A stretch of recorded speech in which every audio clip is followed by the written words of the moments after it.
Hey guys, this is in case you missed Snapshot on December 4th, 2011. For Christmas, we're kind of taking a break from the whole Jesus parables thing, and we're going to be talking about this feeling of being restless. I've been hearing a bunch of songs about it, and I've just been thinking about some stuff too. Some things that make you restless. Things that make your heart feel hurried or worried. Things that stress you out. Things that just make you not be able to be calm and have rest in your life. So we're going to be kind of talking about that idea a little more next week too, and we'll be showing a Switchfoot video next week, so make sure you come on the 11th. But this is kind of what we talked about this week. We talked about how sometimes there are imposters in our lives. Santa is a really good idea of an imposter. If you guys don't know by now, I'm sorry, Santa isn't real, even though he does go to our church, so I don't know what that means. But Santa isn't real. He's this thing that we believe in, but when we're little kids, but he's an imposter. He's not really what we think he is. And in the same way, people do that with God. And I have God here with a lowercase g because it's a God that people make up often on their own. And it can be a lot of different ways, but we make that God to fit into the way we want to see the world. We make God try and fit into the way we want to believe, not into who the real God is. So here's some reasons we like Santa, which are kind of some of the same reasons why we like to have a chance to make our own God. Number one, there's no real personal interaction needed with Santa. Yeah, maybe you went to the store and you sat on his lap and told him what you wanted, but you didn't give him your whole list, right? You just got to tell him one thing, and then you got kicked out of there. And if you didn't go see him because you were too scared of him and you were crying, it was okay. He still brought you presents, right? You didn't have to talk to Santa. You didn't have to be friends with him on Facebook. You didn't have to send text messages to him. You don't have to know what's going on in his life at all.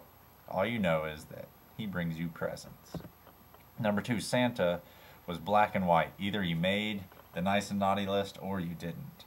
There was a very clear-cut formula and clear-cut rules as to how Santa operated. You were good or you were bad. The end.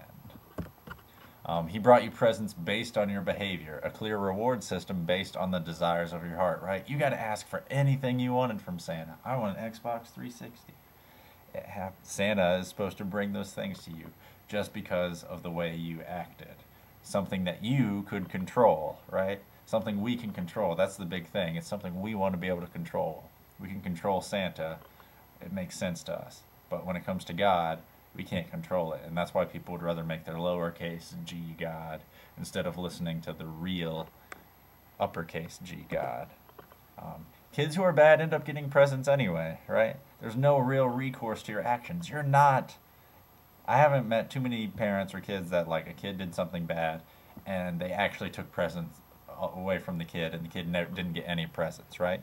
Even bad kids got presents. You know those kids at school when you're in elementary school that were jerks, that gave people purple nurples and wedgies and stuff like that. They still got presents from Santa, right? So there's no real recourse to your actions. So you can go ahead and be bad if you want. It'll be okay. It's kind of like the thing that a lot of people nowadays think well, as long as I'm not as bad as Hitler, I'll probably go to heaven, right? There's no in-between. There's just really, really bad people and everybody else gets to go to heaven.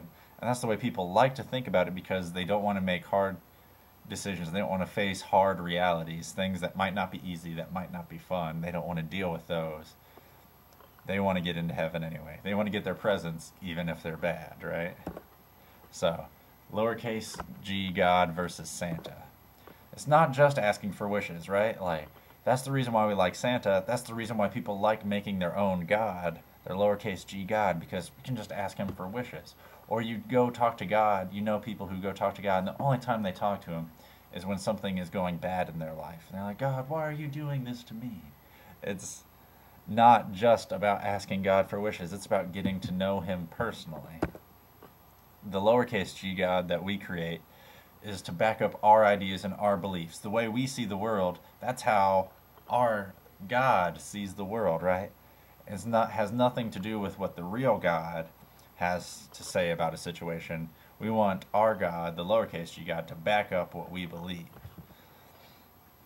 We construct who God is instead of learning about him. we have God all figured out, the lowercase g God, right?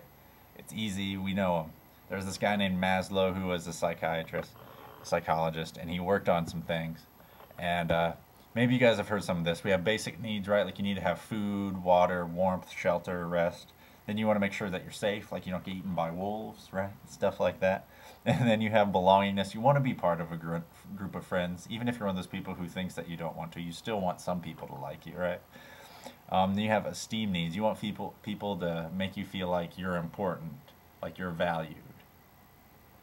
And then come his idea of self-actualization. He said after everybody's got all these needs covered, then they kind of get their chance to make up what they think religion is. They get to make up their lowercase g God. And that's the only way he viewed life.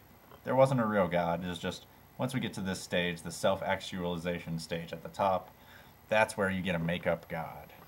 Because it's a formula, right? We like formulas because they're easy, you can memorize them, and then you're done. You don't have to know anything else. You don't have to like be friends with the Pythagorean theorem. You just know what it is, and you use it when you need it, and then you can put it away until you need it again. So, what makes you a Christian? I want you to just think about that this week. What really makes you a Christian? A lot of people, especially in my line of work, being a youth pastor, people just want me to tell you guys, don't drink, don't have sex, don't go to clubs when you grow up.